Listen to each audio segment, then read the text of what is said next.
People call each other names on social media all the time. An idiot doesn't sound that bad. But useful idiots can be really bad. They spread misinformation, polarize public opinion, undermine trust in institutions, and push harmful agendas.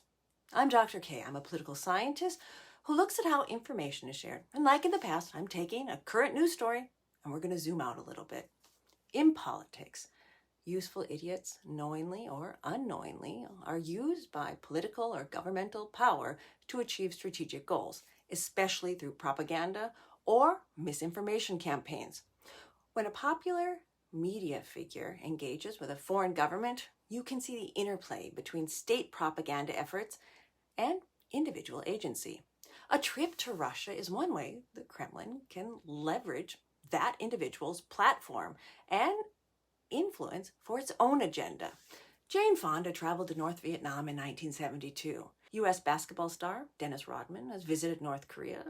Steven Seagal just got Russian citizenship. These visits can maybe influence public opinion. This is how soft power is used. Both the Soviet Union and Western democracies engaged in elaborate propaganda efforts in the past, often utilizing foreign sympathizers to disseminate favorable narratives or to undermine each other's ideological standing.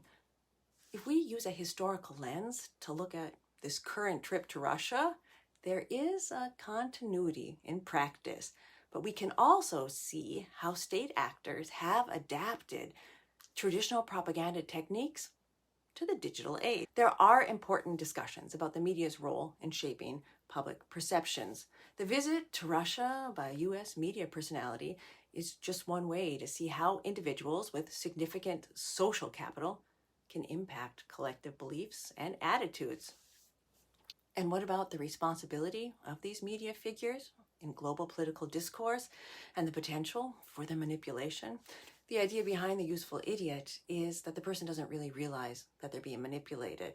It's almost like a judgment call, and them not being taken seriously because they don't realize they're being manipulated lets them slide under the radar and continue. When William Randolph Hearst interviewed Hitler in 1934, or when it came out that the German journalist Hubert Seipel was being funded by the Kremlin, they weren't described as useful idiots. The path to becoming a useful idiot has been made much smoother by social media. Things like confirmation bias, people favoring information that confirms their preconceptions, or the desire for simplicity. The amount of unfiltered information has overwhelmed many, and if someone makes it simple, it's just easier. Another thing is the lack of media literacy, not having flexed the muscle of critical thinking. There's also social reinforcement. When you stay in a positive feedback loop, and in the US, the political environment has built up the us and them narrative.